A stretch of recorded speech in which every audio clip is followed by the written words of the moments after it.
Good morning, David. How are you? Morning, Jamie. It's good to be here. Yeah, great to have you on as a guest. And thank you for making the time to join this series of Sentientist Conversations. And I was following your work already, but I loved your conversation with Marianne Sullivan, who's a previous guest of mine on the Animal Law podcast. So, yeah, it was brilliant to be able to poach you and come and get you to talk to our audience as well and dig into your sort of philosophical journey as well as your amazing work in Oregon at the moment. So, the conversations, as I think you already know, are framed in the context of this really simple worldview I'm trying to promote called Sentientism.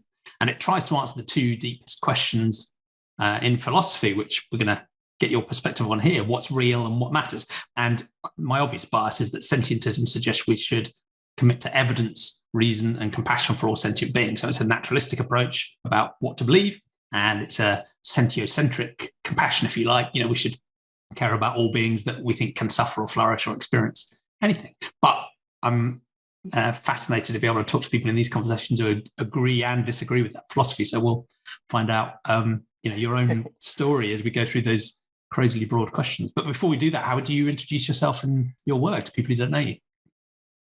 I think I'd probably like to start by saying that I am somewhere in between an activist and layperson, interested layperson. As far as the guest that you have on, I want to sort of preface that layperson seems to fit very well. I don't want to undersell the involvement I've had in the animal rights movement, but it's very brief. I've only been in activism for a couple of years, so it is still new. I know many peers who have been in this movement for 10, 20 plus years. Done amazing work, very well grounded in a lot of theory and praxis, and I have not been quite as much. So I'm still new to this largely. But lately, the big thing I've been working on is a ballot measure, which I'm sure we'll be able to talk about more when we talk about what the future looks like. But it would criminalize killing and breeding animals in the state of Oregon outright. So we are asking for what we want, and I think that again, well, I think we'll talk more about it, but I really think that's a strong method for achieving change, authentic, really trying to push what we are going for, not just incremental change. Yeah. Fascinating. Well, it's going to be great to come and dig back into that. And maybe it's your sort of freshness to this space that's giving you the confidence to do that. I get the sense, and again, I'm an amateur as well. I wonder if some of the old timers maybe get a little bit understandably sort of jaded and we sort of dance around the issue maybe more than we should. So it's very refreshing to have something so clear and direct and with integrity. But yeah, we'll come back to that. But let's build up to it by understanding your own philosophical journey, because in a way I get a little bit nervous sometimes about the conversations I've had, because I have had quite an academic center of gravity. There's a lot of philosophers and there's scientists and so on. And I find that fascinating because I learn so much. But the idea behind these conversations is to really normalize and develop what I want it to be academically well grounded, this idea of sentientism. I want it to be on stable foundations and reflect research and different modes of thinking. But I also want it to be something that's like super everyday that you can understand in a sentence, hence evidence, reason, and compassion for all sentient beings. So I don't want it to feel like we sort of drifted into some sort of deeply abstruse academic world, although some of the conversations are fun because they go there. I want it to be plugged into the real world. Ultimately, the implications of this way of thinking are what's most important. So, yeah.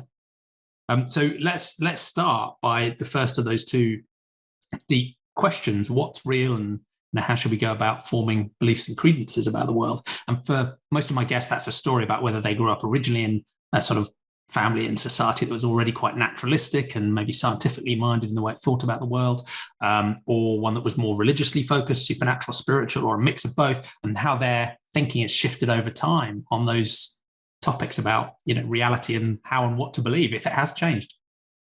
It's definitely changed, but I will say I didn't have quite a strong upbringing in a particular position. My family, I don't think they had strong convictions on the line of what's real, or really questioned that very often, or even presented answers. My mom side of the family is Jewish. My dad's side is Christian, strictly speaking, but neither of them did more than celebrate like Christmas, Hanukkah. They gave presents. There wasn't. And that's quite a good mix because you get Hanukkah and Christmas, right? So yes, I made out. Well, and my parents also split when I was, I think, like a year old or so, very young. And so I also have a stepdad and a stepmom, so two whole families. So I had, and my stepdad is Christian, so I had two different Christmases. I had a Hanukkah. I got lots of gifts growing up, which nowadays it feels a little very not nearly as materialistic as I used to be as a child. So now I'm like, oh, I don't want the gifts. Just watch more documentaries for me instead. But yeah. But anyway, my family just they didn't have really strong religious beliefs. I didn't even really know what religion was other than a label that just some people had. Like my dad was Christian. I knew to answer that because it was, which holiday did they celebrate when it came down to it? I didn't start I went to temple a couple times because at a certain age, and I think this related a little bit to the tension between my parents, I would alternate back and forth because they lived close enough that I could just spend like a week on, week off. Yeah. I started getting closer to my mother. And because of that, I wanted to have a bar mitzvah when I was 13, because in my mind, it wasn't the religion. I was never brought up going to temple or anything like that. I just kind of wanted to side with my mother.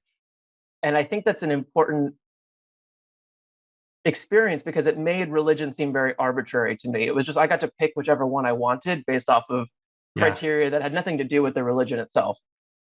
And I ended up diving a little bit deeper into Judaism just because when I was getting the bar mitzvah, they taught me how to read Hebrew, but never taught me what I was saying. And that bothered me at like an intellectual level. I remember going through these weeks of classes where it was like, this is the portion you're going to read when you turn 13. Here's how you say the vowels, but never what do these words mean. Wow. So you could mouth the sounds, but no understanding. Yeah. Yeah.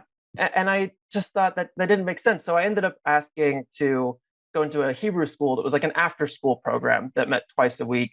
It also counted as language credit. So I thought, oh, this will be great. I'll be able to learn what I was saying and also get language credit. So I wouldn't have to take up, which I ended up taking Spanish and Italian and other languages. Not that I can speak any of them, but I was very interested in language. But anyway, that is all to say, to come back to, it wasn't a worldview. It really didn't seem like it was used to explain what was real. It wasn't used to make sense of the world. I don't think really, I think like sitcoms were more of the determinant of what's real, which I know sounds so silly, but like Big Bang Theory had a bigger influence on how my parents viewed the world than I think Judaism does, which I think is common for a lot of people in America in the Western world. But and did was there much religion in your schooling at all, either as just a topic to learn about or any sort of ethos that ran through the school? Probably as much as a standard American school. I'll say nothing far less than you would probably find in the South or in other more religious communities. Or my neighborhood was conservative leaning, but mostly just because it was a suburb. It wasn't very mired in religious doctrine. It wasn't a religious school. The Hebrew school program, that was obviously more religious leaning, but even then, it almost tried to be a little bit secular, although that was the biggest exposure I had to religious doctrine. And that's when I started like, none of it really made sense to me. Especially just some of the grand narratives that I'm like, okay, these are interesting stories, but I don't know. It doesn't quite resonate. So I became, I'll say, sort of disenchanted and realized what really religion was during that time and why it just didn't sit with me. I didn't have very deep philosophical reasoning for why it didn't sit, but I just didn't. I guess it didn't really line up with my experiences. So in that way, I was already developing maybe a more naturalistic understanding of things as a kid, and just didn't put that name to it, but it didn't jive well with what I was learning. And did you ever go through a sort of anti-religious or an angry atheist phase at all, or was it just putting that quite calmly to one side and thinking in a different way? I think it was pretty slow development. I met in my animal rights activism more atheists who had actually done like atheist outreach before they started doing animal rights outreach, which I thought was really cool. And they had much more of the like, oh, I've been lied to. Now this is like a thing I realize, and now I want to wake people up from this. Yeah, for me, in the same ways they want to free them up from animal agriculture. Yes, so exactly. I've seen a different light, right? Yeah. Free yourself from those social norms, those harmful social norms. Exactly. Very similar mindset. But for me, it really was a slower transition. And I think it helped.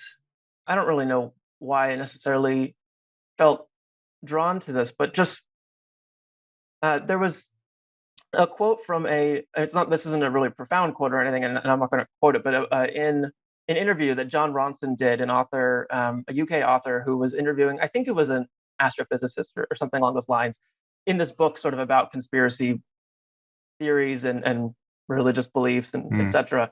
Actually, I think the book focused on UFOs in this particular section, but he was saying that he's already so mystified by natural phenomena that that's all of the magic he really needs in the world. There's so much cool stuff going on at cellular level, at an in astrological level, that it just doesn't. The narratives about a man in the sky or about doing sins and going to heaven or hell and all of that, and souls and all that doesn't interest me. It doesn't hold it, because there's already I'm so much more interested in like neuroscience. I did a little bit of neuroscience in undergrad and learning about just how consciousness manifests from these series of connections. Yeah. That's wild to me. So I guess with religion, it just never had a strong hold. So I never had that angry, like, oh, this is something I've been woken up from. I was angry when I learned that Santa Claus wasn't real, and I really don't understand why we still lie to our children. Yeah. But well, have you ever done Santa Claus outreach on the streets? Not yet.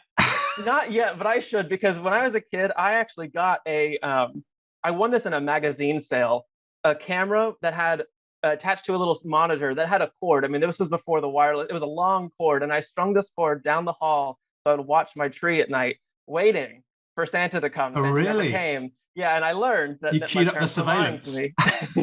Yep.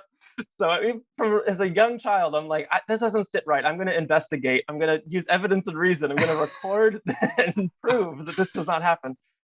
But yeah, it's been hard. I'm around children a lot through some of the work that I do outside of animal rights activism, and sometimes they talk about fairies and Santa, and I have a hard time knowing whether they're aware of if they're engaging in pretend or like I don't know. I don't want to step over boundaries, but it's just weird to me that we lie to them about so many things. It's tricky, isn't it? And we touch on that a few times in these conversations. Is there's a degree to which some unfounded beliefs can have some positive effect, right? They can reassure people, or they can be fun, or they can.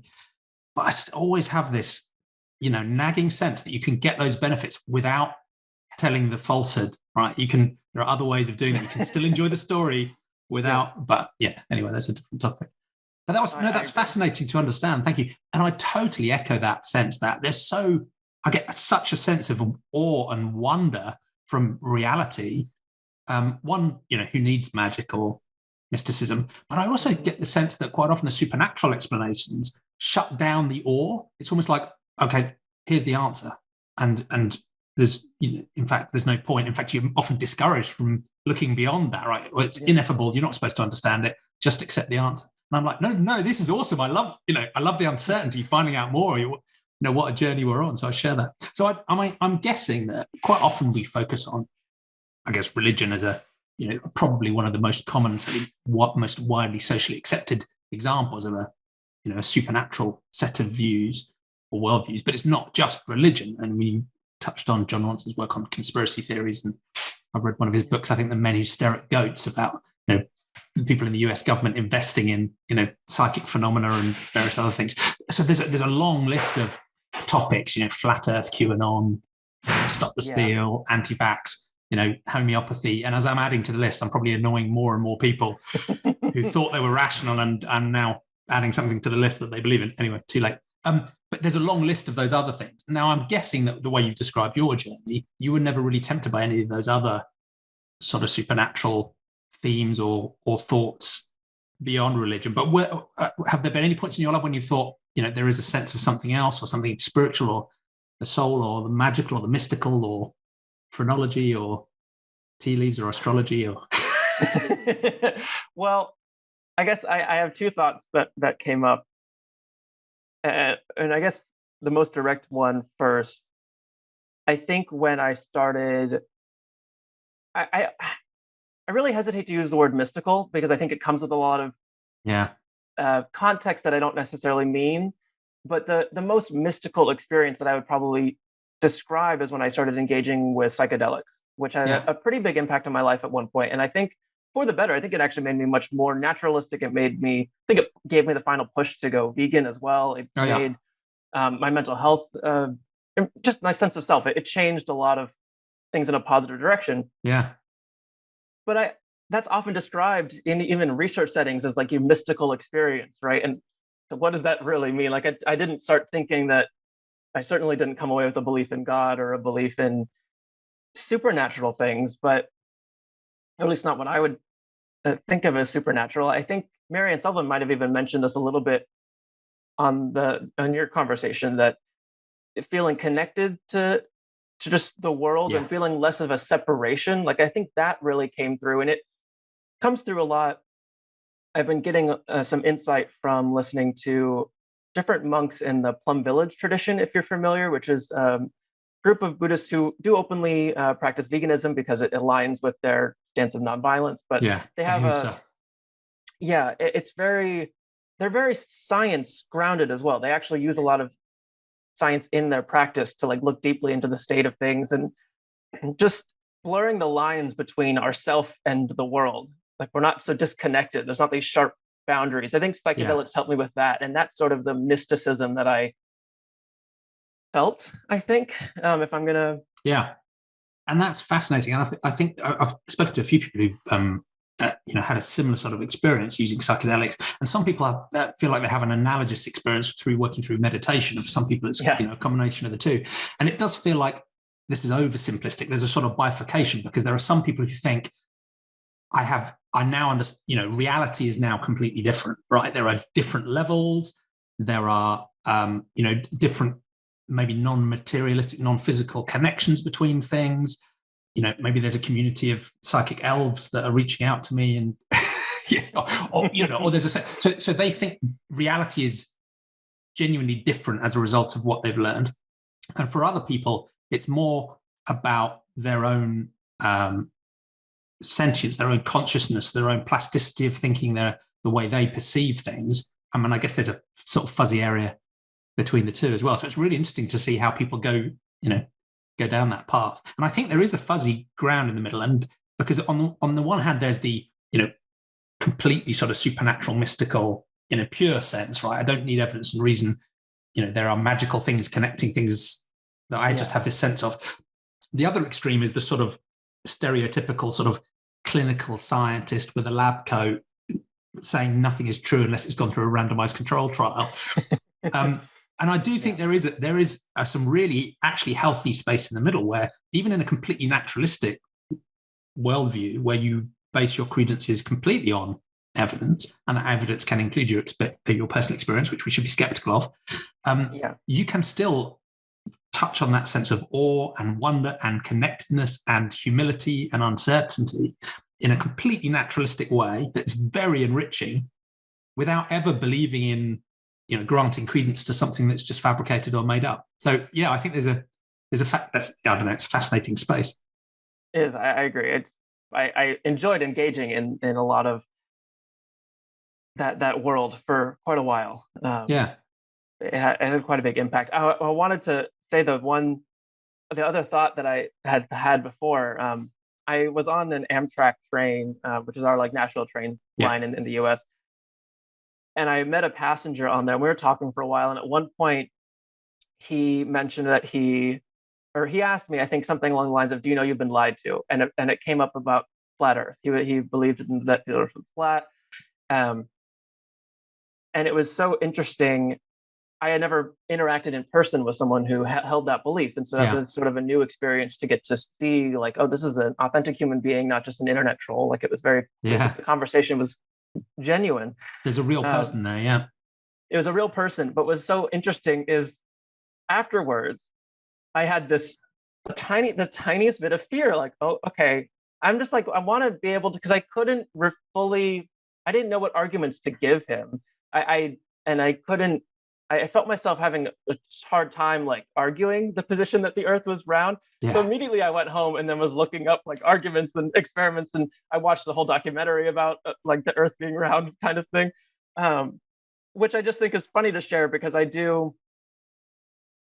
think in my life I get impressionable. I think also has a negative connotation, but I really do take what other people say very seriously and genuinely. And if they hold a strong belief, I'm like, well, they really hold it, so I should at least investigate like this. I should at least consider this. Yeah. And of course, I didn't come away with that thinking that the Earth is flat. But for a moment, that seed was really strong, and I had to go get some new evidence and reason to answer that question. So I think that has been a inclination that has helped me through life, but also gotten me into trouble, I'm sure. I can imagine. And again, there isn't really a simple answer here, because again, on the one hand, you have a sort of dogma where you're just 100% fixed in your views, nothing will change them. On the other extreme, I can't remember who said it, but someone said, your mind can be so open, your brain falls out, right? Because you've just given up on, you've given up on the ability to, learn or know anything at all, right? Yeah. And that's one of the areas where I think it is tricky. How much epistemological humility should we have? How much skepticism should we have? Because on the one hand, if you have zero skepticism, you believe anything. Yeah. If you're skeptical of everything, you believe nothing. And that, I guess, that is just the balance we've all got to find of how to work your way through. And one of the things that's difficult is there are a functionally infinite number of things for which there's no evidence. And so if you were committed to total intellectual honesty and said, look, I will explore all evidence of all propositions put to me, that's all you'd ever do, right? And nearly all of them would be dead ends, right? So there is something about consensus and trust and always being skeptical, but at the appropriate level that it's hard to find. And one of the things that's fascinating as well is, again, I'm an amateur when it comes to philosophy, but this naturalism idea, there's at least two flavors of it. One is, I think the natural world is all that exists, so supernatural things don't exist. And there's another one which is more about the method and the approach, which says, I don't know what's true or what isn't, but I'm going to use evidence and reason to work it out and use that to grant credence. So there are situations where you can imagine someone saying, well, I'm using a naturalistic method, and that's what's led me to believe that there is a deity or the Earth is flat. And in a way, in a sense, you just have to say, well, that's fine. You've used the naturalistic method, but part of that commitment means that you've committed to engage honestly, not just with evidence that supports what you believe, but evidence that contradicts it. And that if new evidence comes in, your beliefs will change. And if people aren't willing to do those things, then it shows that they're claiming a naturalistic approach, but absolutely don't have it. They're really just using it as a post facto justification of the thing they want to believe anyway. So at least it's a way into, can we have a productive conversation or not? Because if someone, I think, isn't committed to using evidence and reason, well, there's almost not much point in engaging in conversation, because if you can't reason and no evidence will change their mind, then it's just a stated fact, arbitrary fact of where we are. Right? So that is exactly. I wish I could remember the author now, but there was an article or interview, I guess, Current Affairs, a progressive left-leaning magazine, socialist magazine in the U.S., and they did an interview with someone who had gone to like a flat Earth convention and really wanted to understand, how do you talk to individuals and try to convince them that the Earth isn't flat? And there was a particular sort of, I guess, phrase. It was, if I had to go up to someone and ask them, if I had in my back pocket evidence that the Earth was round, what would it be? Like, what type of evidence would you need to believe that the Earth was round, or to question your own view? Yeah. And oftentimes they wouldn't be able to respond because there isn't a piece of evidence that they would accept. It's not really, they use the language that this is evidence-based and reason, but they reject that it's falsifiable. And that's, it leads to no real conversation. And I think, I'm not sure if it was the same author, but there was I think, really sensitively done Netflix documentary about, I can't remember the name of it, The Curve or something, but it was very sensitively and compassionately, I think, engaged with the community, and even worked through some experiments with them. And it's fascinating. Yeah. Well, let's leave the what's real there, because I think I find the whole topic fascinating. But it's been great to understand, your story and where you are now. The second question we like to ask is what matters, getting into morality and ethics. and for my guests who've got maybe more a supernatural or a religious worldview, quite often that comes packaged with some sort of morality as well. So, obedience to a deity or following rules, and there's often compassion and things within it as well. But it's a distinctive challenge for people like you and me with a much more naturalistic worldview.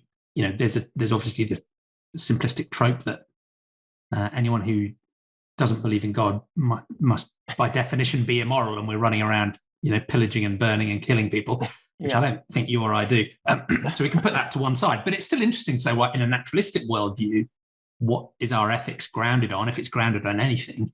And also this question of moral scope, which, as you look around the world and you think about all the different entities in it, which things actually matter morally, which should we have compassion for? So you can wind the clock back as far as you like, but it'd be fascinating to know, I guess, where you started from in your childhood thinking through those ethical issues and where you've got to now. Yeah, where I've started from, I don't know if it was, well, certainly it wasn't grounded in anything very clear when I was younger. A lot of what I was doing was intuition. I went vegetarian when I was 14. Oh yeah, which is fairly young. It's pretty young, yeah.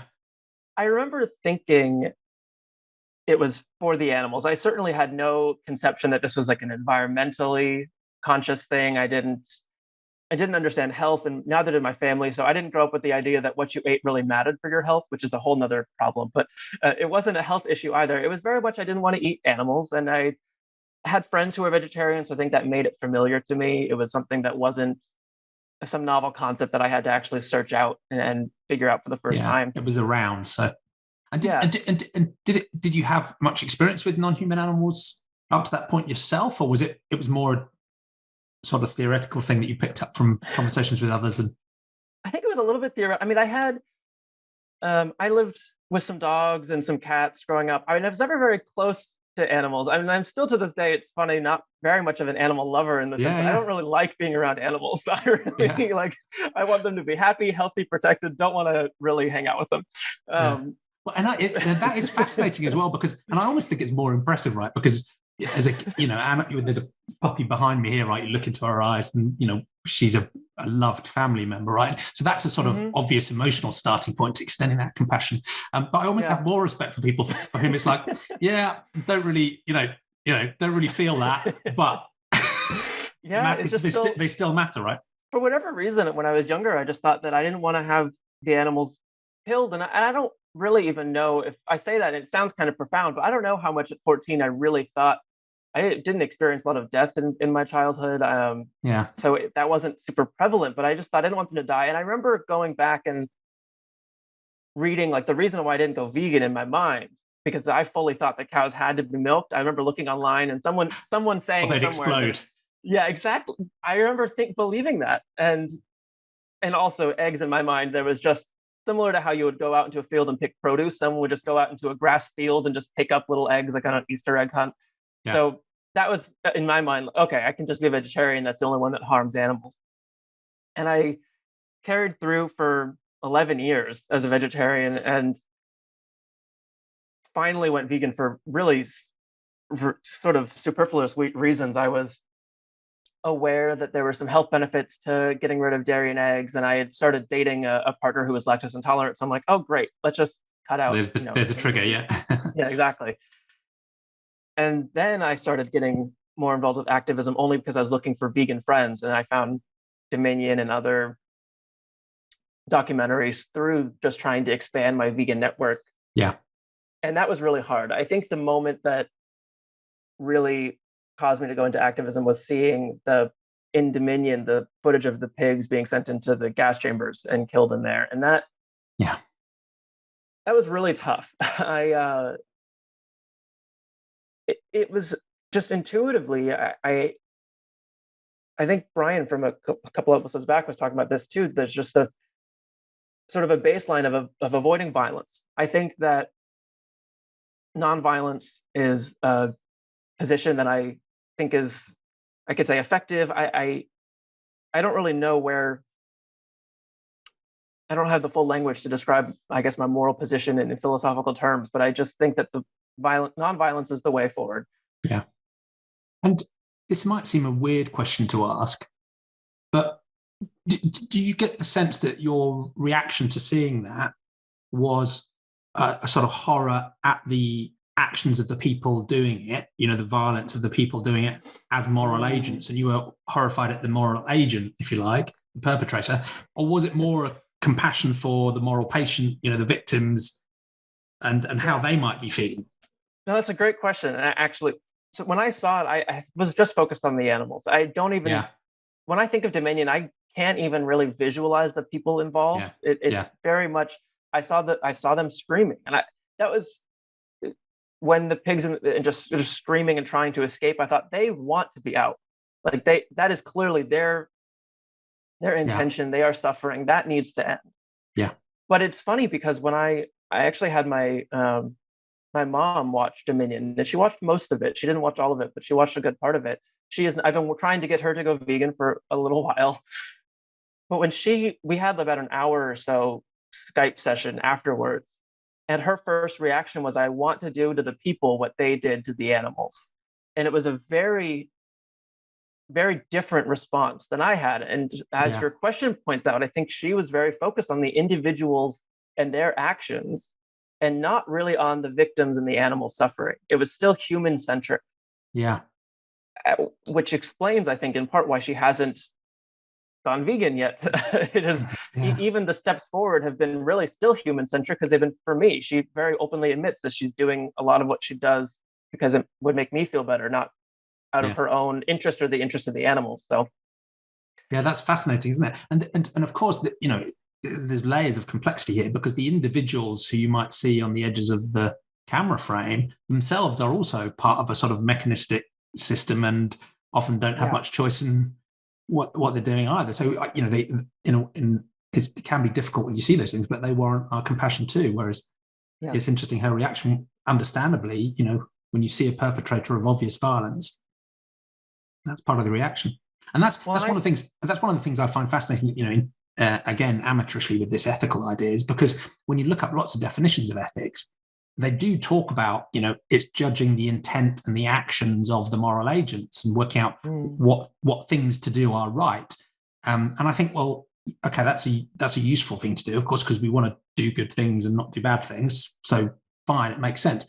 But to my mind, the essence of ethics isn't about the agent or its intent or the actions. It's actually about the impact, the outcome, the moral outcome, right? Which, again, self-servingly comes back to the quality of sentient experiences and suffering and flourishing. And that's what the only reason I can care about the moral agents is because of what they might do to others and themselves. But so it's interesting as you focus on the agent or the patient, or a bit of both. And of course, the agents are moral patients in their own right? They suffer and flourish too. So they are. On the point of the compassion of the individuals, I think now, I mean, I accept, partially because of my own, I'll say again, impressionability, but through also some of the teachings from some of the monks, that they go really directly into this, is that if I was in, and actually some of the radical behaviorism of, like, Skinner mentioned, there's a lot, it comes up in a lot of places, but I know that if I was born into the same environment as someone working in that slaughterhouse, for instance, and I had went through the same cultural upbringing, went through the same hardships and positions, and I would likely be in that slaughterhouse doing exactly what they're doing. There's no, like, I'm not going to pretend that there's some soul in me that is different and distinct, and I would never have done that, or I would have revolted. No, if I had fully the same, not just environmental conditioning, but ancestral conditioning, if I was that individual, like, I can see myself in that position. Yeah. I don't see this clear separation anymore. And that really makes it easy to have compassion for them as well, because it is this system. And on the level of values, I agree that I don't focus so much on the individual moral agent. I think that it is just, I guess, ethical or moral or whatever the word would be. But I think freedom is really a core part of what I think is important. And the barriers to, I think, freedom is freedom from fear. And I would probably add freedom from, like, attachment. And I think those are where I'm sort of settling down on, which doesn't apply as much to the harm we're doing to animals. That's primarily, we're just inflicting violence and causing a lot of fear of violence. And I think that is just something that is obviously causing them suffering. And I suppose this leans a little bit more into the utilitarianism aspect. I don't know, maybe not correct, and I'm not by any means an expert in philosophy, so I might be using all of these terms wrong, but I think that it is more effective for everyone to meet all of our needs if we are nonviolent. I think it is the most effective strategy. It helps.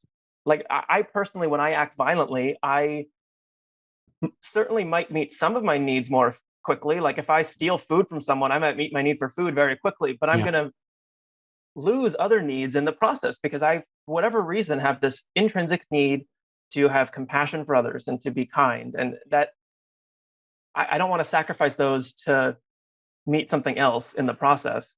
And I think for everyone, there are similar, I think we all have deep down, I think we all have the same needs. And I just think nonviolence is the best way to meet everyone's needs. So yeah, no, I like it. Thank you.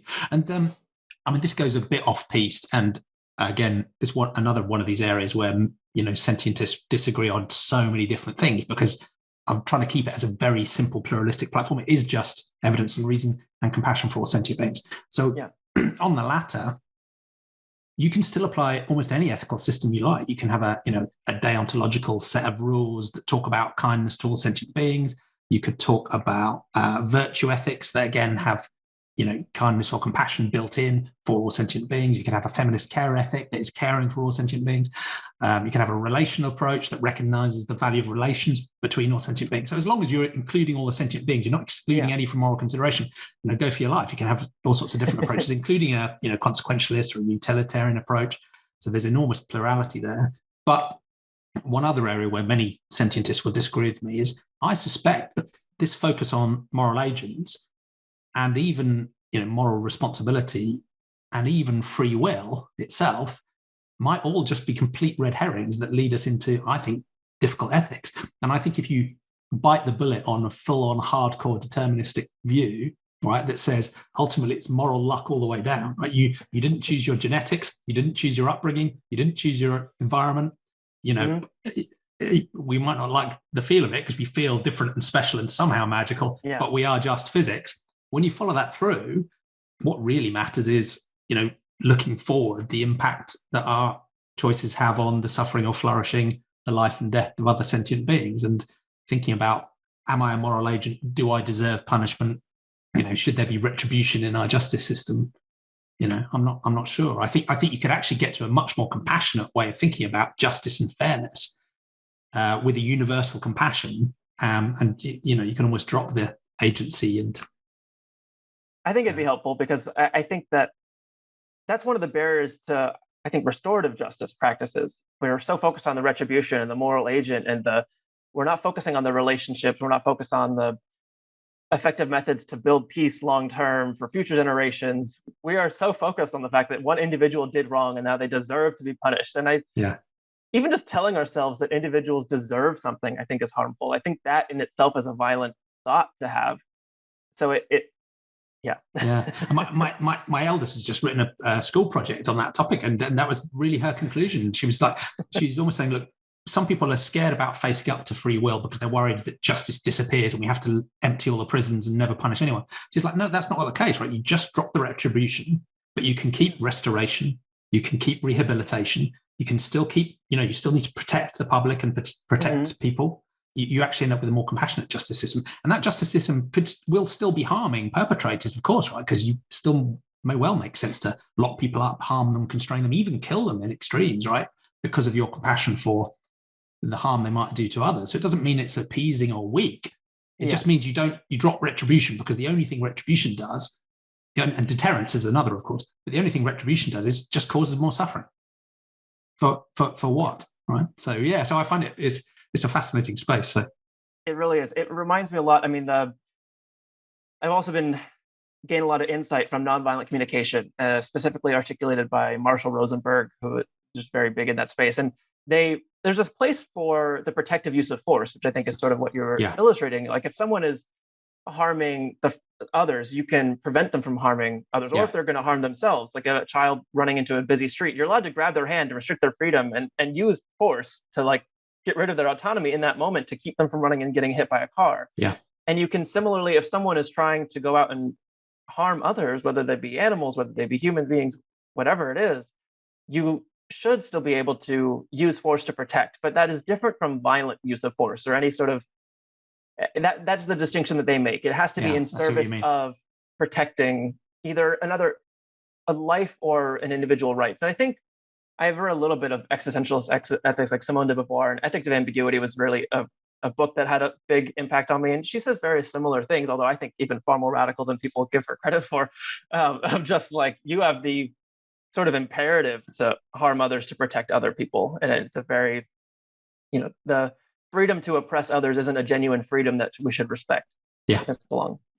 Yeah, she's an amazing mind. Yeah, fascinating. Yes. I need to read more of her stuff. So yeah, thank you. And your focus on nonviolence and freedom was interesting as well, because I think both of those are important, but I still think they're important because of their impact on the experiences of sentient beings. So I think freedom is important because we generally like freedom and we don't like being constrained. So that's why freedom is important to me. And nonviolence is important for the reasons you laid out, because of the harm it does and the suffering.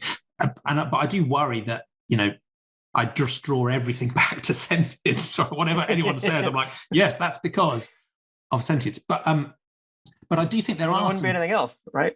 Well, yeah, I genuinely think that. Right? Nothing else, ultimately, in a sense, nothing else matters. Which again, some other sentientists will disagree and they'll layer other stuff on. But I'm quite purist. But part of the reason I think that way is because I think if you just focus on nonviolence or you just focus on freedom as a primary goal, that can go off the rails in some way. So as you said, with de Beauvoir, right? If I'm committed to nonviolence to the extent where I can see an individual who is about to cause egregious harm to many thousands of people, but because of a commitment to nonviolence, I will not intervene. Yeah, I'd argue we've taken a wrong turn. And similar on the freedom front, some people, and again, we can, I've had some interesting conversations with some vaccine skeptics recently along these lines where, they will say, look, my freedom to my own bodily autonomy means that, I should be able to refuse to have the vaccine and still be able to go into work as a nurse in the ER. And I'm like, yeah, but what about the freedom for my child who's broken a leg to not get infected because, you haven't had your Ebola vaccine or your COVID vaccine or whatever it is, right?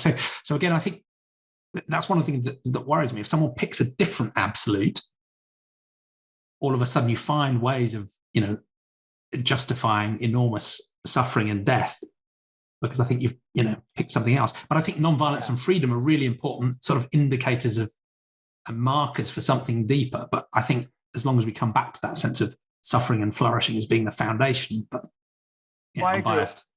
Well, I think I fully agree. The nonviolent instance, I think, extends, like the protective use of force would be a nonviolent use of force, but that could be still restraining someone, still, in the case of someone harming a bunch of people, right? Stepping in to prevent that.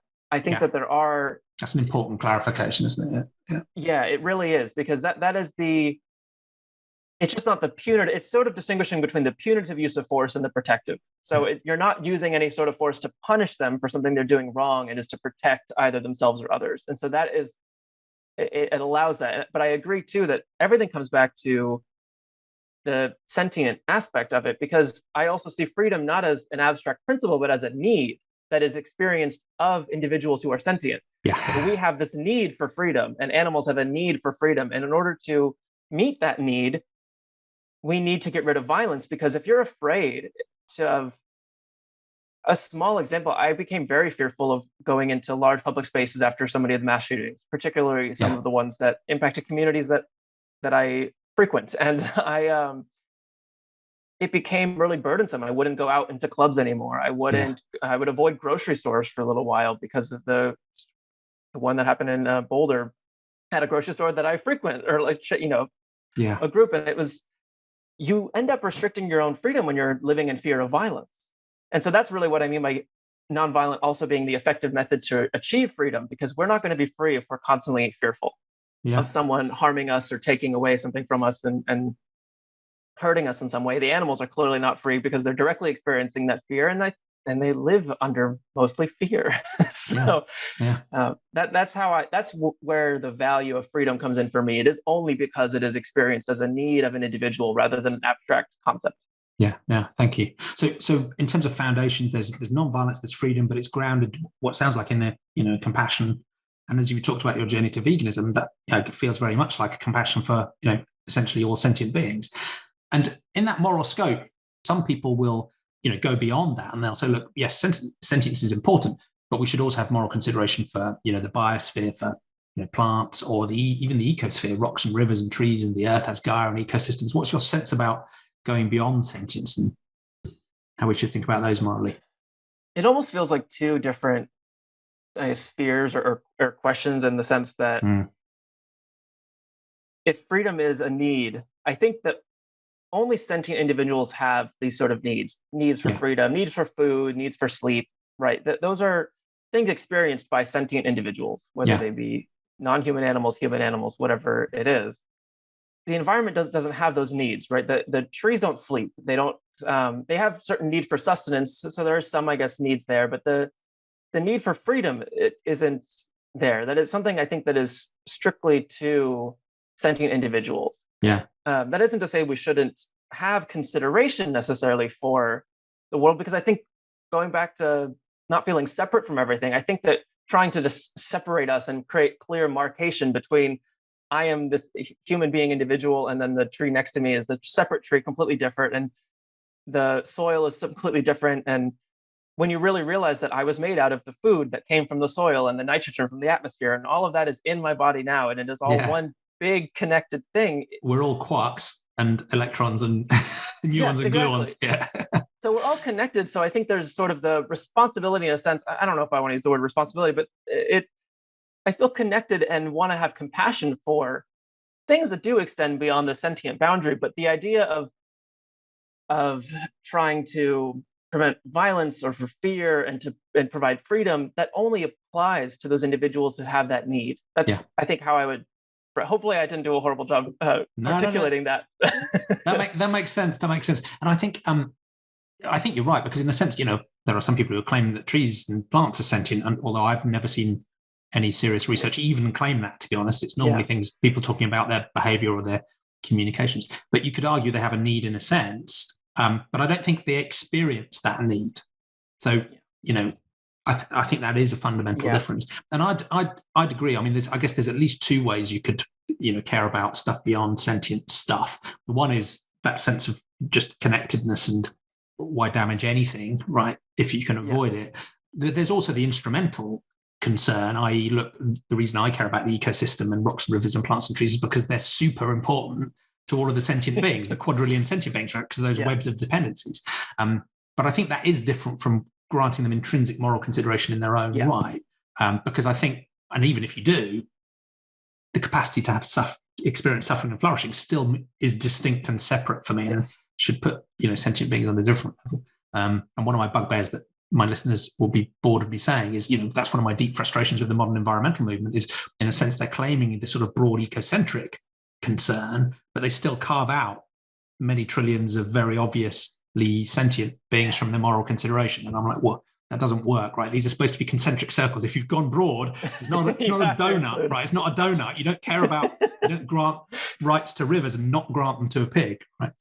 Off that same tangent, what I get kind of frustrated with is when I hear individuals talking about species suffering rather than individuals in that species suffering. So looking at we care about the wildlife in terms of this whole population, as if the species category suffers. And that's an abstract concept. The abstract concept doesn't suffer. It's the individual within that species that suffers. So the same environmental groups who extend this very broad circle, they will say that they care about animals, but only at that very abstract level of, they're part of the ecosystem. We don't want to throw off balance, but they seem to not have moral consideration for the individual, which is the moral unit, because there's no sentience at the species level. It is only that individual.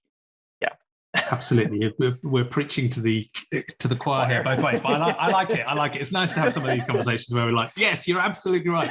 But it gives the light. If you imagine thinking about some other group of humans like that, where you said, well, they have a healthy population, right? They've got high birth rate, high death rate, lots of suffering. Doesn't matter. The population is at a high level, so that's great. What? Yeah. I mean, that's what? People are suffering there.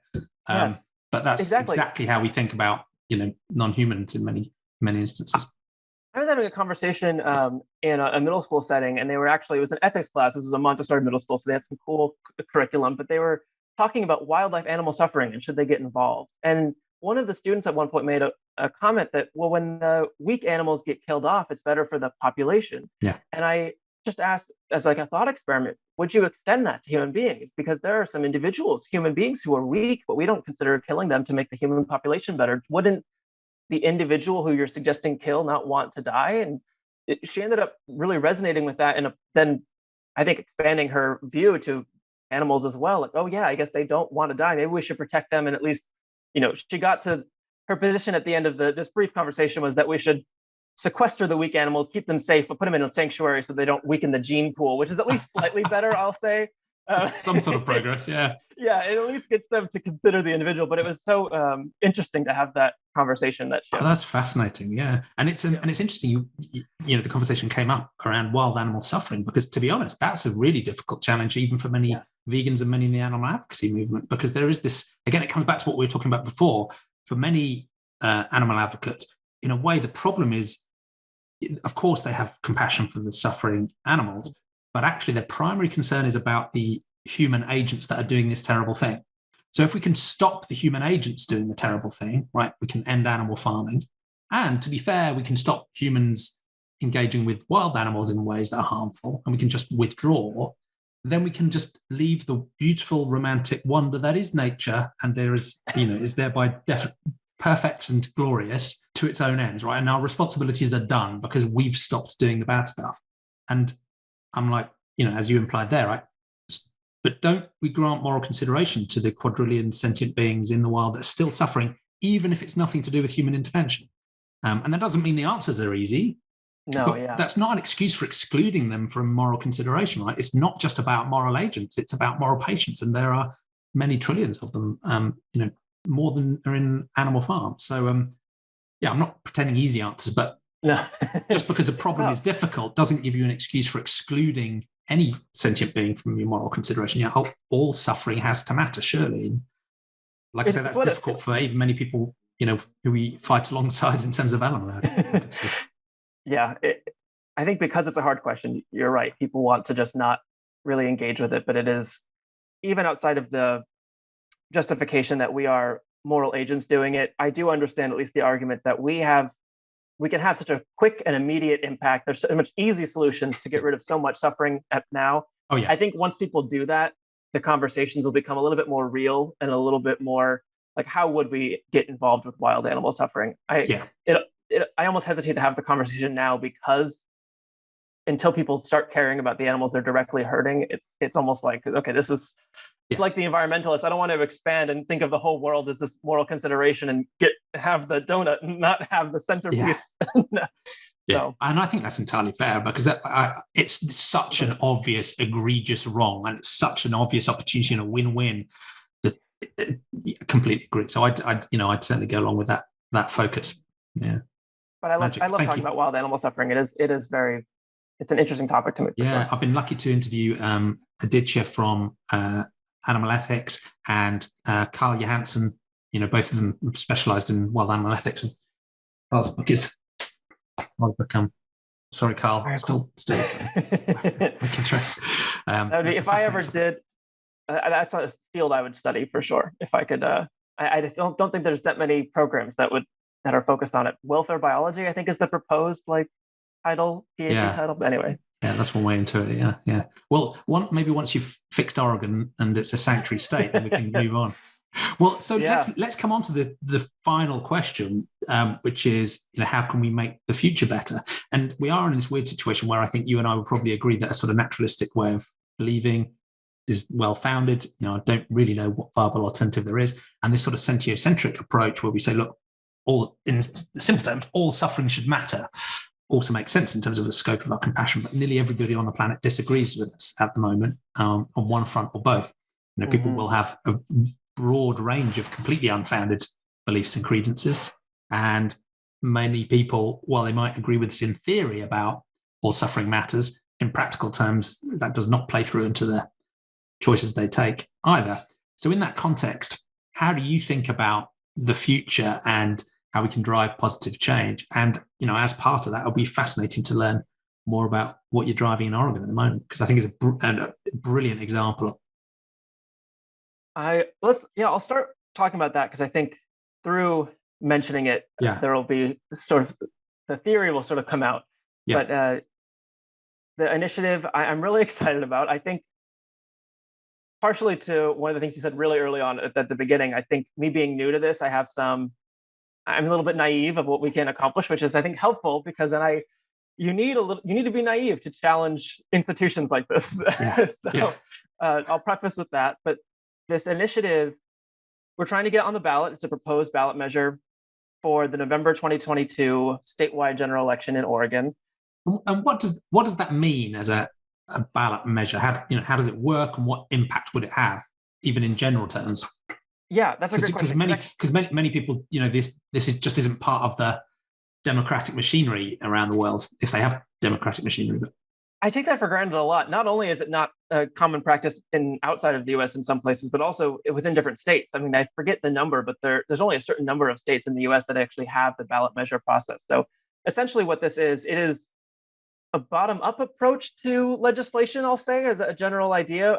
Any citizen can draft up a legal measure. It can be very simple to a page. It could be multiple, pages long. It could be very intricate documents, but it doesn't have to be.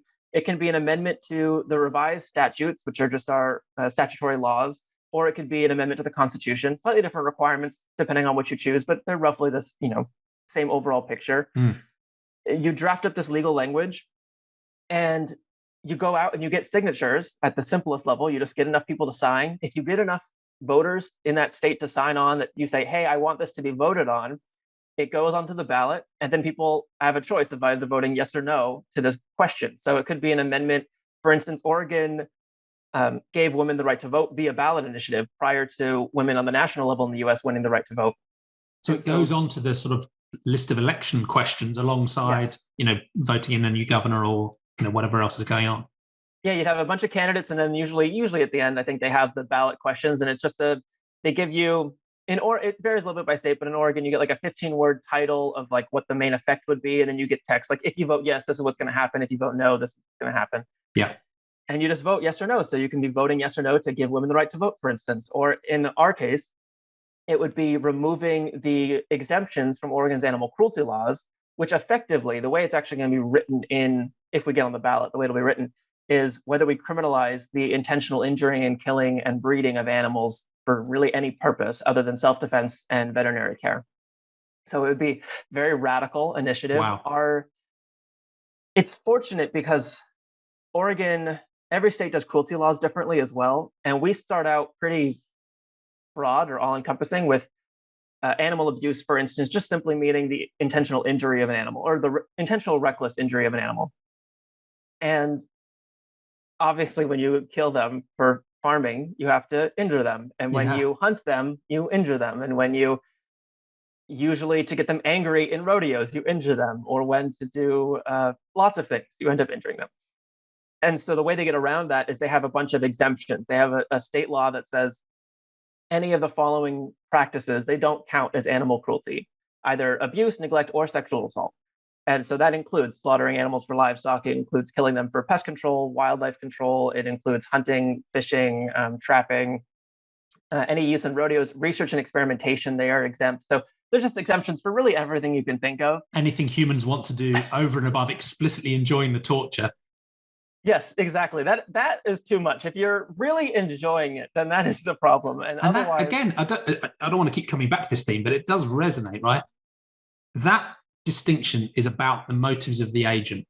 Yes. That's it. Absolutely. If you're enjoying the torture, you're a bad person. If you're torturing for food or entertainment or research, that's absolutely fine. The perspective of the victim just doesn't matter. Totally irrelevant. What's really interesting is that's very applicable to our sexual assault statutes in particular. So right now in Oregon, it only counts as sexual assault of an animal if you come into forcible contact with their mouth, anus, or genitals for the sexual purpose of the perpetrator. It says that very clearly. So if the individual is getting off on touching an animal's genitals, that's sexual assault. But if they're not getting off on it, if they're not receiving sexual pleasure from the act, it doesn't matter. the animal's sexual pleasure doesn't matter at all. They don't even have acknowledgement that they have sexual pleasure. But then also, it shouldn't matter, because from the perspective of the victim, whether or not the perpetrator gets off doesn't change the victim's perspective. So Yeah. you're absolutely right. It is solely focused on the individual. So we would adjust that, and it would also explicitly acknowledge that if it's for the animal sexual pleasure, if a human is still forcibly coming into contact, that would count as sexual assault, and forced impregnation as a whole would count as sexual assault. So that's how it really, most breeding practices now, it's not the animals are just left to mate on their own. They're usually artificially inseminated. So that would also be banned if this were to pass. And it is very radical. We couldn't kill animals in Oregon. I like to say that it would create a sanctuary state, because that's what, on sanctuaries, animals are not killed and abused and neglected. Yeah. They're still considered property, but it is. What I like about it is that we are asking for exactly what we want, or for the most part. I mean, the most radical aspects of this, to not kill animals. I think that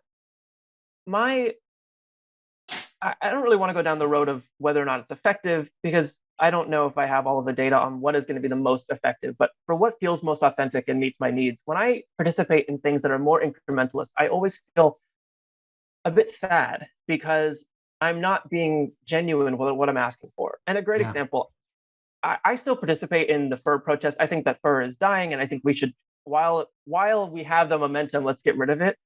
But part of me was always thinking in the back of my head, well, I don't think leather's any better. That's still someone's skin. Yeah. I don't think wool is going to be much better. Like, I want to be protesting for all of those at the same time, because it feels arbitrary to draw the line here, and I can't have righteous anger over fur without also having righteous anger over everything else. Yeah. It just doesn't feel authentic. Whereas this, like, I'm not asking for slightly larger spaces for pigs. I'm not asking to go to no cages and just use barns.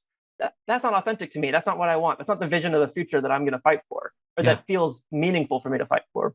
Yeah. But I do want this to end. And I think that when you ask it, similar to how righteous anger is effective in a particular context, this is also, it's a very authentic ask. We are really trying to push what we are going for. My intuition is just that it'll resonate with some people more. It won't feel as disingenuous. It won't feel as inauthentic when we are open about what we're asking. Yeah. Because people see through it. And what sort of response are you getting? Because in a way, I'd hope that if you ask people average people on the street, should there be exemptions to animal cruelty laws? In the same way, you've got this refreshing clarity about what you're asking for. But I can also imagine that many people, I would hope, you're probably going to tell me I'm wrong, right? I'm breathtakingly naive. But I would also hope that they would receive it in that way, right? Should there be exemptions to animal cruelty laws? Of course not. How is it received? When we phrase it that way, when we're on the street gathering signatures, we are usually leading with the fact that this would get rid of exemptions, we also often say that right now our animal cruelty laws primarily protect our companion animals, which is true. It really just protects the animals in our homes. Yeah. And we're trying to extend equal protection, equal consideration to all animals in the state. When you phrase it that way, most people sign. That they're very receptive to it, because it makes intuitive sense to them. Why are we having these exemptions? Why are we treating some animals different from other animals? Why are some free from abuse and others not? And so on that level, it's receptive. Occasionally, they will, when we have longer conversations with them, they can start to hear more about the long-term effects. We don't usually lead with that, because our goal is to get on the ballot. Yeah. We think once we get on the ballot and we're asking people, almost 3 million registered voters in a very formal way, like this would criminalize killing animals, that's going to have a big impact. We're not really trying to engage in individual outreach with everyone who signs. We have to get 112,000 signatures. So we're really trying to just get signatures as quickly as possible, not necessarily telling them all up front, like, this is going to criminalize killing animals. You're just asking, should we ask the state this question at this point, aren't you? Yeah. Yeah, exactly. Just as a tangent, how many have you got so far, and when's your deadline? We are only in the thousands right now. We have until next July, so we are pretty low, but we are ramping up. We're trying to get as many volunteers in November, December as we can, so that from January to the end of June, we can really hit the ground running and get a lot of signatures. Yeah. Which is feasible. I mean, a decent chunk of time. We just need the volunteer base or the money to hire paid petitioners to do it. So we're trying to do both. We're either getting volunteers, and if anyone is in Oregon or in the neighboring states who hears this wants to come join us, let me know. Yeah, I'm sure I have hundreds of thousands of listeners and viewers in Oregon, but maybe there's a few. You never know. You had Brian was from Seattle, and I forget. I think the most recent guest is Colorado, which I'm from Colorado. Anyway, So there's some people on this coastline, but like you said, you're not really doing outreach or trying to persuade people at this point. You're just trying to get to the signatures. But yeah. And do you think how many people sign and then walk away and think, hold on, animal farming? There's no. I mean, I have no way of knowing for sure what does happen, but which I think is a healthy. I mean. That's what they should be thinking, right? But I agree. There are some people who, at the top of every petition sheet, it actually does have that 15-word summary that says very clearly this criminalizes injuring, killing animals. And some read it and still sign.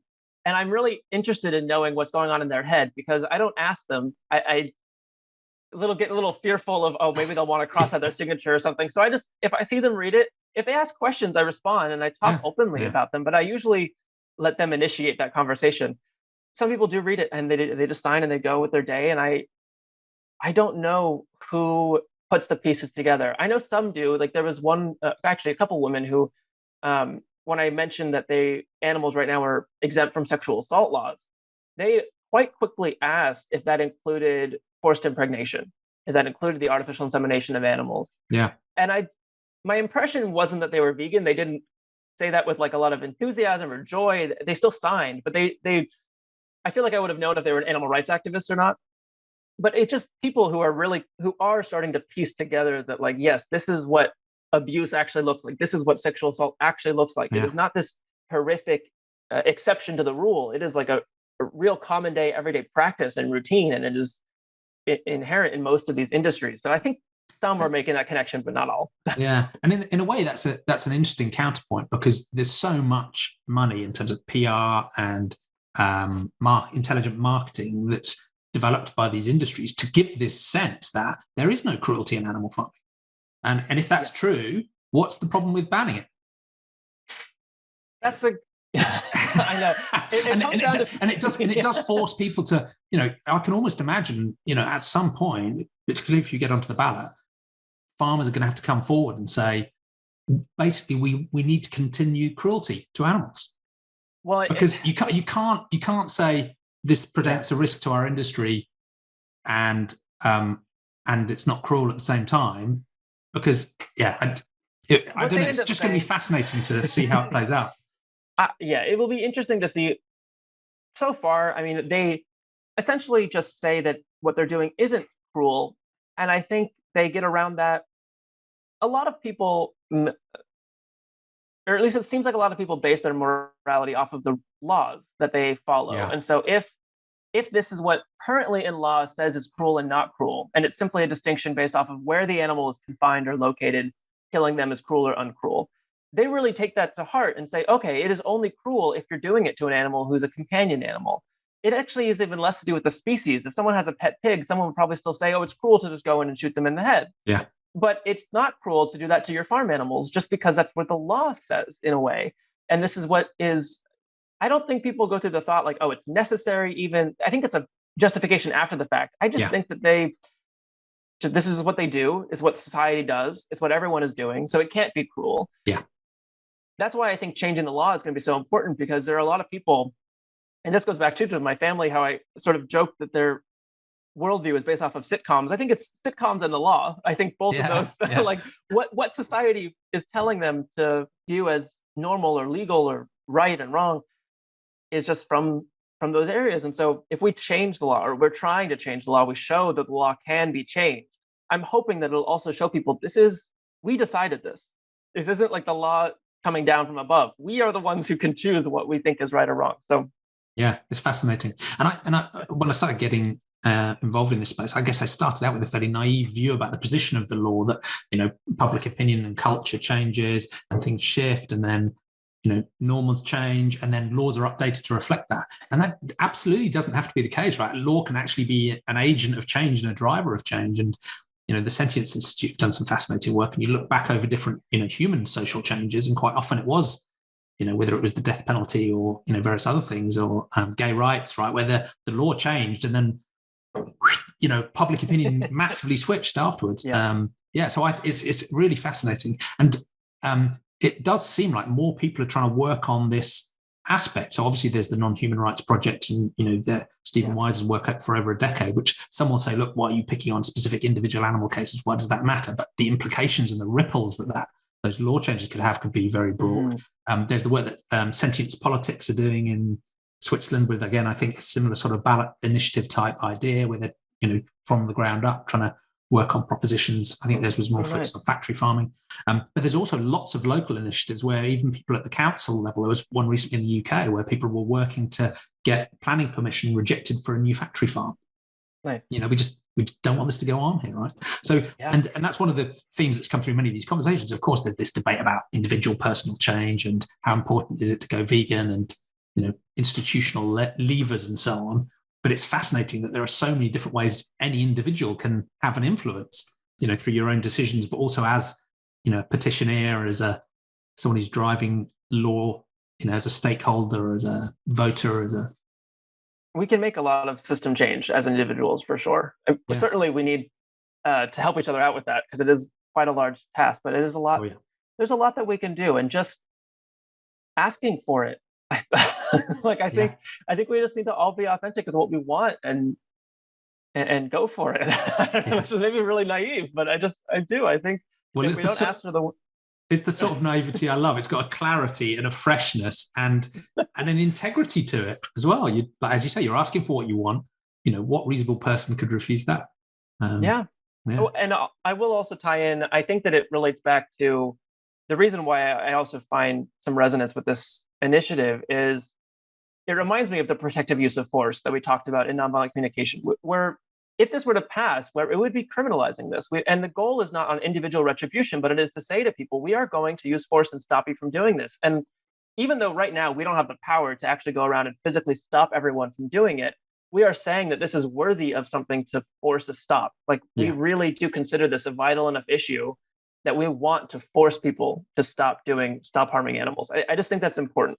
Yeah, as you would with needless harm done to any other moral patient. If you saw this in the human sphere, that's absolutely a valid application of state force, right? I mean, that's, in a sense, that's one of the main things it's there for.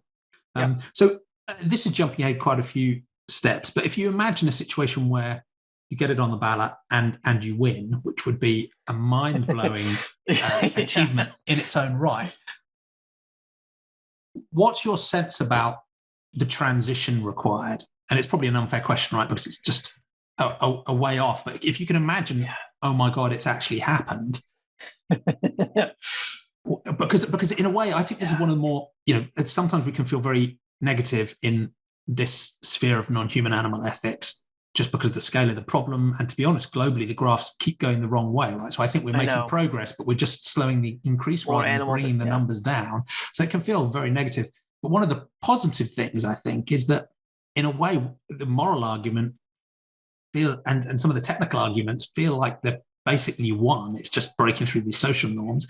And when you layer on, the environmental and climate challenges, you layer on zoonosis and antimicrobial resistance and human health and so on, it's just like, every single possible line of argument, although I'm biased, right, seems to be pushing us in the same direction, and it could be a big win-win. But I think one of the things it does mean is that I think we've got a responsibility to not just argue for it, but actually to plan in much more detail how to go about doing this thing now, because often having that view of how and the transition will actually make it more viable that we can do it. And so I think we need to go from the, much of the debate seems to be, vegan on Twitter, and then someone says, well, what happens if everyone goes vegan? Won't there be cows running around all over the streets? What the hell are we going to do? Right? So we can't do that. And it's like, okay, fine. But there's more and more work going on that is actually thinking about what a just transition could look like that would actually practically help us move in that direction, and do it with compassion for the people whose livelihoods are tied up in these industries today, because there are many of them. So I don't know what your thoughts are about. Anyway, sorry, I stopped. No. You could. I was almost going to say, look, you don't need to answer that question because it's sort of not your problem. But I'm interested in if you have thought that far ahead. I do, and I think it's wild speculation to be fully clear, and which you've made clear as well. There's so many moving parts, and when I start getting like really into the weeds of what I think would happen, it sort of depends on what premise I accept first, I guess, to go off of. So I'd have to also accept in Oregon, there is, and this varies by state. So I guess actually in California, for instance, if the voters vote for something in a ballot measure, it's very hard for the legislators to overturn it or to change anything. What the voters voted for happened. In Oregon, they actually have a lot of power, the legislature, to amend or to essentially get rid of or veto, in a way, a ballot measure. And given the representatives we have in Oregon and just how radical this is, I think it would be a first in history, because I don't believe that the legislature has outright rejected the will of the voters, to my knowledge. But I still could see that as a possibility of them trying to do that in this case. Yeah. But so assuming that they also accepted it, right, and then assuming also in IP13 right now there's a 30-day sort of transition period, which is just the shortest. That's the legally shortest amount of time you have to give for something to take effect. And I picked that because this is serious, right? If we think killing animals is serious, we're not going to say, oh, well, it's not so serious, we have to do it now, we can wait like 2 years. Like, no, we need to do it now. So it's a 30-day timeline, assuming there's no injunction or anything to delay that, which maybe there would be to try to get an actual transition plan. But on a short-term scale, because IP13 doesn't change the property status of animals, that's largely going to come down to what those individuals who legally own the animals want to do. Yeah. I think there's an opportunity to do a lot of outreach, trying to get money funneled into sanctuaries in Oregon, or maybe to start up some new sanctuaries, maybe even transition some of those farmers into sanctuary workers so they can take care of the same animals. Because I hear a lot about the farmers who say that they want to care about their animals. Give them the opportunity. Say, okay, we will then use the millions of dollars we normally subsidize killing them to actually just raise them and let them be healthy and happy, right? And keeping them employed while also really just keeping the animals there where they are, to some extent, obviously much bigger spaces and not in confinements. But I think that would be a transition plan I would personally fight for. But at the end of the day, it also comes up to them. So if they could theoretically move their animals out of state to California or to Idaho or to Washington. They could move things around. It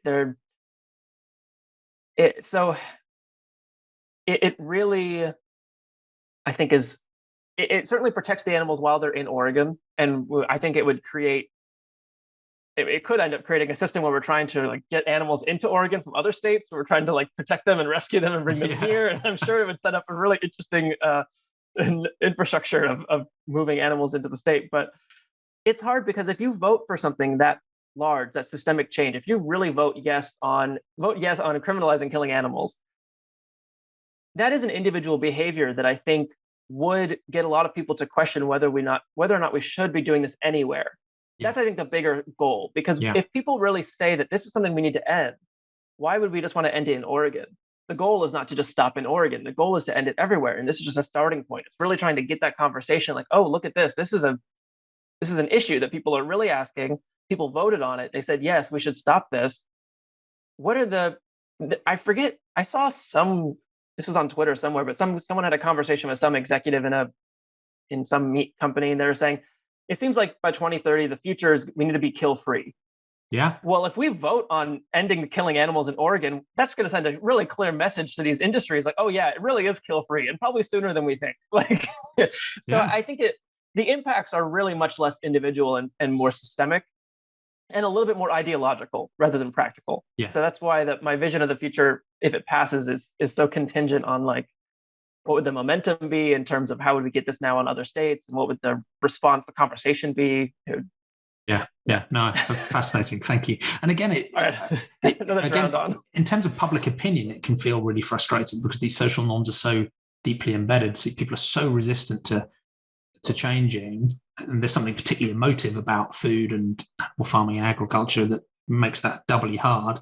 But on the flip side, as you've touched on, there is a sort of latent ethic that supports this as well, in a sense, right? Because who would want to support animal cruelty? And there was, again, you can't put too much weight on it, but it was a good quality mid-sized survey done by the Sentientism Institute a while ago, which I think showed that 47% of US adults. I quote that all the time. Yeah, they were against factory farming and I think slaughterhouses was. I might be getting the numbers. Support a ban on slaughterhouses. Yeah, so maybe it was an even higher number that was against factory farming, and was it the 47% that said that there should be a ban on slaughterhouses? I'm pretty sure it was 47% of Americans would support a ban on slaughterhouses. I'm almost positive, which on the one hand, when you think about what they are, it's pretty obvious, right? Yes. Why is that number so low? When you think about the implications of it, and it's people's purchasing decisions, it's a revolutionary shift in public opinion. So yeah, I don't know how to read it, but I mean, yeah, your work is an absolute inspiration. It's going to be absolutely fascinating to see how it develops. And if anyone's in Oregon, you know what to do. And if anyone's not in Oregon, you know where to send the money. So yeah, and luckily I will note on that, because people might be listening from anywhere. In Oregon, for ballot measures, actually anyone can donate. You don't have to actually be a U.S. citizen to donate to a strictly ballot measure campaign. So if anyone wants to support or share anywhere, we can help. And all of that goes towards paying petitioners, because as much as I would love for this to be a fully volunteer run, it's hard to ask volunteers to spend 20, 30, 40 hours a week getting signatures. Yeah. So if we're able to hire some animal rights activists, that also gives them a job. So you're creating a good job. Anyway, not to belabor it, but Brilliant. Well, it's an absolutely inspiring example of, a very practical and direct way you could help make the future a better place for all sentients. So yeah, thanks for talking us through it. I appreciate it. Is there anything else you'd like to sort of layer into the conversation before we wrap up? I was very excited for this conversation, and I am very excited to have it. I think that we touched on so much that it's amazing how many things are connected. We kept making connections to all these different connected psychedelics and meditation and nonviolent communication and needs and all of these things that it really all does fit together very nicely. So I was glad to be able to talk about it, and hopefully I did justice articulating my thoughts. I'm sure there are some that I didn't articulate as well as I wanted, but that's no, absolutely. And I think, some people like to sort of compartmentalize these things, particularly the what's real thing and the morality, as if they're somehow completely distinct. But I think the connections between how we understand the world and what matters to us are visceral and intuitive and intellectual as well. So yeah, no, it's absolutely fascinating to find and explore those links and understand your journey. So yeah, it's been a real inspiration. Thank you. So what's the best way of people following you? I mean, you've touched on it already, but learning about your work, supporting the ballot initiative, where would you point people? I'll include links in the show notes, of course. Cool. Yeah. Everything, the campaign is all Yes on IP13. So we're Initiative Petition 13. Yeah. YesOnIP13.org is our website. We're on Twitter. We're on Facebook. Yes on IP13. We have an Instagram. We technically have a TikTok. We haven't used it, but if you're on TikTok and want to follow us, feel free. I'm looking forward to that. That's one place I have not broached yet. I haven't done too much on it either, but I thought, maybe we'll give it a try one day. My kids will absolutely excoriate me if I turn up on TikTok. It's bad enough as it is. That could be fun. Short little clips of the conversations. See if it goes anywhere. But yeah, all Yes on IP13. I personally don't have too much social media for me, but I do have a Facebook. If anyone wants to add me on Facebook, I'm in the Sentientism group on Facebook. It's great to have you there. Yeah. Yeah, it's nice. So feel free to find me and join that, and then find me in there. Yeah, brilliant. Thank you. Well, it's been a real inspiration to talk to you, David. And as you say, it's great to have you in our little Sentientism Facebook group too. So yeah, it's a fascinating mix of people, and it's been fun. Most of whom I'm sure will be vocally supporting you and hopefully financially too. So. All right, well, take care. I'll let you get on with the rest of your day. It's been a real pleasure. Thank you. Thank you so much.